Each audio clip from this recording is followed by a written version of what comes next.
Hello everyone and welcome back to Replay Works and welcome to what might be the last blue-purple deck profile that I'm doing before the set 2 comes out because I feel so comfortable with this blue-purple deck list. Needless to say, the first draft, very rough. You know, not to make excuses, I literally cobbled that together 30 minutes before I went decided to go to locals. But this deck I got from a friend of mine. And when he sent the list over, it looked really clean, and I wanted to try it out. And let me tell you, I think this list is fantastic. I felt so comfortable playing it. But before we get into the deck profile and all the cards involved, just want to have a quick reminder: if you are enjoying the content, if you are excited for the set 2 release and the return of the replay reviews, now that we have more regional events coming up, and especially since we have STO5 legal. Please leave a like, please leave a comment, because I cannot wait to get back to talking more about the tournaments, because trust me, I took a break because, waiting for STO5, and man, I'm itching to get back in there. But without further ado, this is a deck that I've been running this past couple weeks since STO5 release, since the day after I put up the other deck profile. I've had a few goes at locals with it, and I felt really good against certain matchups. Especially against any deck that's like slower with a heavy blocker focus. There's a reason why I feel very comfortable against it now. And even against the old One Year War Rush deck, I feel that this deck can absolutely compete against that and then stabilize and then win. So let me walk you through the cards first, and I'll talk about some of the matchups, right? All right. So to start, we have 4 guntank and then 8 2/2 vanillas, right? We got GM and we got the Grace custom, right? So same logic as before. We want to have the 2/2s there because that's the strongest turn 2 play. If you're going first, you just drop 2 of these guys down, so you can start having a big board. The guntank is something that a lot of people have been talking about. A lot of decks have been posting up. Guntank and anksha both are great cards to help with the extra ping to kill something. It works with Mikazuki in case you need to deal extra damage to something. But more importantly, it's there for when your opponent decides to attack you, and then you're able to drop either 2 guntanks to kill a 2/2 and then get huge board advantage, or if you combo with an anksha, especially when you're at, let's say, 5 resources, any combination of guntank, anksha, or 2 ankshas and a guntank means that you can kill anything that has 3 HP or less, which is pretty doable, and then that gives you such a huge board advantage from there. So guntank is one of those cards where I really should have put that in the first time, and same thing with anksha, right? So both of them have the same amount of notes, and they're both amazing to put in this deck. All right, next, we got the 8 rezels, or the Yakuren and the rezels. Before I said 8 was too much, now I'm saying 8 is amazing. Why? Because if you notice, I am not playing Barbatos second form, and that is because, aside from it being a link unit, which I think is the best trait of it that it has, if you look at it from a stats perspective, right, when it takes a damage, so let's say when it takes 1 damage just from anything, not assuming that you paired, then it becomes a 4/3. So it becomes a 4/3 on a conditional fact, and you have to be at level 4 to play it. It's the same cost as Yakuren, it's also 2 costs. But to me, I always feel that if I put it down and I didn't have a Mika or a way to ping it, then what might happen, and this is probably common, if you play against blue, they're gonna drop the Amuro, they're gonna drop the ST Gundam, and then they're gonna free swing into that and then kill it off and then heal off the damage, right? So I felt that I was always on the fence on that card, just because when I thought about it more, I was like, it really does put us in that situation. But with this list and playing it multiple times, having multiple 4/3s show up in your hand, so that you're guaranteed to have it, almost guaranteed to have it on turn 3, is fantastic, because then it can help start wall breaking. I think that when you're going first, you go to turn 4, you're dropping down 2 of these. It's also amazing. And why? Because if you look at most of the blockers in the game, all of them except for Freedom Gundam are 4 HP, right? And the fact that you're playing a 4 attack unit early on means that you're able to build a huge aggressive push where let's say they have lift for it, right? They have to, they either chump, they either like let you free swing, or they have to chump the lift for it. If they're playing Zawart, right, you could always do the thing where, or the Gray's commander, I guess. You can always do the trick play thing. What I do is I just swing my 2/2s, and then if they are looking to trade with the Hyakurin or the Rezel, you pass turn. You don't do anything. You let them deal with the fact that they just let 2 attacks go through, and you still have a board, right? So in those cases, those are the 2 early game blockers, right? If you look at anything goes beyond it, Launcher Strike is a 4/3, which trades evenly into Hyakurin, right? Difference is that 4/3 costs them their entire turn. Your Hyakurin, you can combo it if you're playing on turn 4, or even if you play on turn 3, you can combo with another 2/2, you can combo with a guntank, but even better if you play it later on, right? So it kind of creates like that interesting card economy where they're sacrificing a blocker to get rid of your vanilla, and your vanilla is arguably cheaper than their blocker, right? So that's why 4/3, 8 rezels. I'm back on that train, and I can honestly I feel fantastic about it, right? All right, next we got gun cannon. 2 gun cannons just in case you're up against the aggro matchup. You could drop them early, and then eventually you can pair them with Mika or Amuro. Doesn't really matter, just to get the 1 paired ability to tap down something so you can swing at it. This is really there just to, again, deal with the aggro matchup in case you're trying to flood board, because if you do Amuro gun cannon on the same turn, then you're able to tap down 2 things and then probably destroy their board from there, right? Because Amuro will turn him into a 4/4, so it works out pretty well. Mika can also deal extra damage to something. You can ping one of your other little jobbers right here, because they can absorb up to 2 damage, right? It's not a big deal. And then use the gun cannon to free swing into stuff just to clear out a little bit of board, right? So from here we got Anksha. Anksha same as gun tank. We got 3 Ankshas. I think Anksha also, like, it really did deserve a spot the first time. I was blind not to put him in, but there are times when I had like 2 of these in my hand, and I feel great just plopping them down the field, maybe pairing with a Mika to deal total 3 damage to something, just because it's a way of just clearing the board. And then if you hold these guys long enough, you'll be able to decimate a board and then have a giant field in turn. All right, next we got the Starry Deck LRs, where we have Gundam and 4th form for Barbatos. 4 and 4. I like the 4th form Barbatoses. I think seeing them is great, just because 1, you get to scare people with the suppression. Because what I've done is if I'm up against a base, and assuming I don't have Gundam, right? I use the damage to deal damage to one of my 8 rezels, so they're able to hit for higher numbers. So they're up to 5, right? So 5 goes into base. And at that point, I don't link Mika. If I don't, like, I just pretend I don't have Mika to link. I pretend I use it just to get the extra AP boost onto the guys. And then after that, once that's broken, swing with everyone else in my field, see what we're going to block, and then I proceed to link with Mika to go for the suppression turn.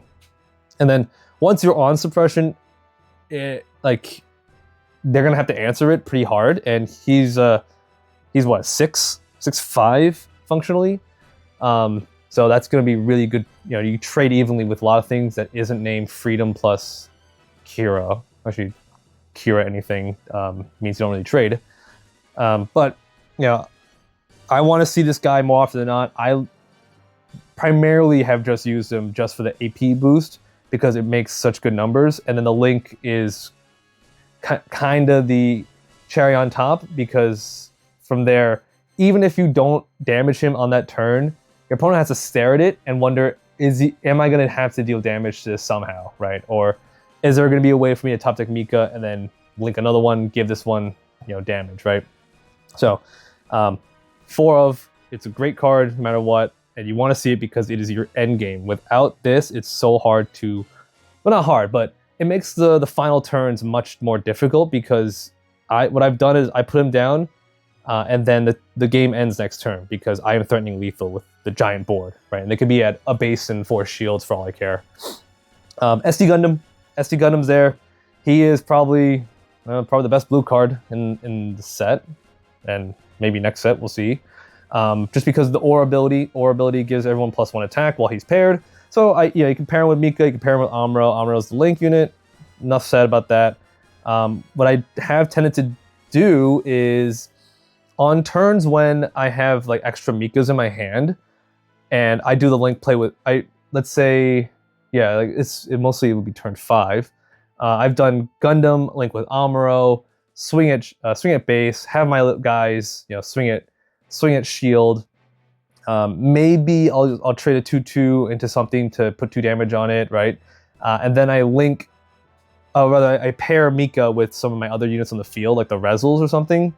Deal damage to Gundam, and then deal damage to something that I've traded the 2/2 in, just to get rid of it. So I've been a lot more free in pairing Mika, just because I know that I can deal damage to Gundam, and it'll repair off in the turn. But in exchange, I will have set up a pair with like a rezel to make it a 6/4, or or kill something in exchange. So I like having this in the field. It's also just there. It's a huge momentum shift when you go, turn 2, double 2/2, turn 3, maybe you just play the Hyakuren or Rezel, and then turn 4 you have Gundam, and then everyone else can start swinging, and then GM or whoever your 2/2s are, they can start breaking the EX base, and everyone else can start swinging into face. So again, he's fantastic. He's got to be there. Moving along, we have Mika and Amuro 4/4, no doubt, no going down, no extra pilots. I've seen decks that play Sayla. I think that's okay. I don't think it fits in this deck because I'm not running anything that really pairs with Sayla that well, aside from Gun Cannon. Everything here is just meant to just go hyper aggro and try to beat face as possible. And speaking of hyper aggro, this next one, Isaribi, right? This is the base that comes in the star deck. It is honestly pretty slept on, I think, because what I have tended to do is, if you look at the plays here, Isaribi plus Mika, and you ping one of your little 2/2s for the damage, that turns it into a 4/1, right? So now you're threatening a Lifrit trade off of vanilla, right? So like something as simple as that. There's been other like weird convoluted plays that I've done where, I turn these guys into like maybe 7 attack if I wanted to, or use the Barbatos, deal damage to something, so now my little 2/2s become a 5/1. So Isaribi in this case is just like the 2 damage is huge, and like the fact that you're trying to just kill your opponent, so you don't care if your opponent blocks them and trades because you're trading a vanilla into that, and so this card can really snowball matches if you're able to keep like separating out the ping damage on your side and then just pumping up guys that are already damaged that have 1 HP left, so this way they'll do even trade or they'll go straight into base, right? So again, the +2 is fantastic for this deck. So 2 Corsicas. It's a bit controversial, but I'm gonna say it. This is probably the worst card in the deck, or the worst feeling card I've had in the deck, because I have been very fixated on trying to put white base in the deck instead of Corsica, just because a lot of times my opponents are just trying to answer my board, so I just want to get more guys on board, but leaving that aside, Corsica is a fine card on its own. It's gonna get you the Tallgeese. It is a good substitute if you don't have the 8 rezels on turn 3. So yeah, think of it as a substitute 10th, or actually it's technically 9 and 10 because you only need to play it once on that turn. So it technically is the 10th rezel. And after that, you can get the 1/1s, I guess. But for the most part, I've just been using Isaribi more. Corsica's just been there as kind of honestly bait, in case I just want the 4/2 Tallgeese token just to like scare them a little, so I don't actually have to waste the other units in my hand. So it's one of those things where part of me is going to try it out with white base just to improve myself right or wrong, and then I'll take it from there, right? And the last but not least, 3 show resolve. Yes, 3 is correct. You need the draw power, but you don't want to see it too early. You want to see this around turn 5, turn 6, and that is when the game starts to, you're training boards a little bit, or you're trying to like close out the game and trying to get to the last pieces that you need, and if you need any pilots to end the game. All right, so 3 short resolves, I think good enough. I don't think 4 is too many. And then of course, there's no more commands from here, so no more with Iron and Blood. that's probably more of a cheeky cute card. But in this case, what I have done with this deck is essentially just keep plopping down units every single turn. And because of how good the stats are on these units, if your opponent even tries to trade and they're using a link unit, anything except for Kira really feels bad to do, because even if they kill your Rezel, they're probably at 1 or 2 HP left, and that's when the Anksas and guntanks clean up from there. I've seen this happen in blue-white matchups, where I'm a rush player. I just want to go Unga Bunga, but the difference between this and the One-Year War Unga Bunga is that I can put down units on the board, not swing, just wait, maybe do some little incidental pokes with Hyakuren, see what they're going to block with, and then eventually once I get Gundam, it's when I can start doing the first wave of attacks, hold off a little bit, rebuild the board, maybe play the Ankshas and the gun cans, and then turn 6 is when Barbatos comes out, ideally, and that's when the suppression kicks in. If they tried to stabilize, I can just hold back a little bit, not play my board as well, because against a blocker deck, their only way of resting your units and swinging at them is if they play Amuro, right? And if they play Amuro, they're most likely trying to do it on a link turn, and that's fine, absolutely fine. It's fine for them if they do that, but then they're giving up playing another blocker, right? And if they play an Amuro on a blocker that is already in the field, then they're going to swing with it, which is fine because they're swinging with the blocker, right? So against a blocker-heavy deck, this deck still can just create a giant aggro wall, and then at any point when one of these two comes down, that wall starts to dissipate and you go in, because think of it from a stats perspective. Ale Strike plus Kira is 5 HP, right? And it's very easy to hit 5 HP or hit 5 damage, right? With this deck. So I think that matchup it feels a lot better. Feels a lot better than when I was playing the One-Year War deck, where it kind of was a struggle just to deal with a Lifrith or just to deal with Ale Strike plus Kira, right? Since that deck you need to be like on the gas the whole time. All right. Another reason why I said early on that I felt this deck is better than the blue-green One-Year War deck is that deck needs to go on turn 1 and go, right? This deck can sit back a little bit, wait for them to expend out their hand, and in the process start to whittle their board down, right? Because again, we have 4/3s, we have Ankshas, we have guys like Gun Cannon and Guntank, where they're swinging with vanillas or swinging with not bad, but like poorly statted cards, like the 3/2 becomes a 4/3 with the Char, right? And it's very easy to hit 3 attack points, or 3 damage on the board with any combination of cards here, right? And then even dealing with the token from there.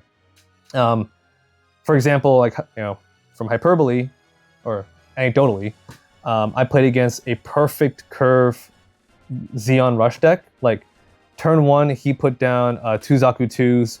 Turn 3, he put down Char Zaku 2, and then turn 4, he did Char Zaku 2 Link.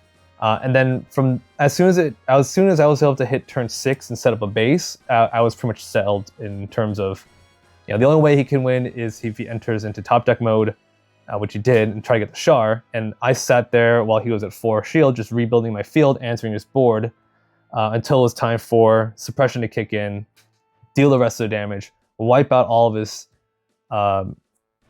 ranged shields. Even if he got a base, it didn't matter, because Amuro would just, or even Barbatos would just boost 1 to 5 prior to that, and I'll swing at the 5 last because I want to see if there's a base that pops up. If it is, I can just swing into it. Or if another guy was paired, and then after that, it kind of creates a situation where instead of you being aggro, you're being more mid-rangey, right? You're trying to look for better trades. You're trying to look for controlling their board until they run out, because that is the weakness of the One-Year War rush deck. That is that there's no backup plan. And then from there you're trying to just go and use the rest of the cards to your advantage with the better stats to swing. But yeah, that's my 20-minute long primer on this deck. I have nothing but good things to say. I felt amazing playing it, and I don't feel that way about certain decks. I always feel like there's something nagging me in the back of my head for a while. That's just me as a player. But for me, this deck feels that I might just take this build as is to Canada, I might try just playing white base, but honestly, I can't. The friend I got off of, he made this list and it was fantastic. This deck fits like a glove, and I have nothing but nice things to say about my friend who made it, and the fact they let me use it, and the fact that this deck is it's what I wanted in an aggro deck. So, that being said, thank you for watching. If you have made it all this way, please leave a like and comment, and don't forget to subscribe to the channel because we are coming back to the replay reviews soon. We're going to look at some deck lists. We're going to look at some tournament reports just because, it's a new meta. We're excited, and we're got a couple weeks out before the next set drops, and that's going to be fun as hell to play. With that being said, see you in the next one.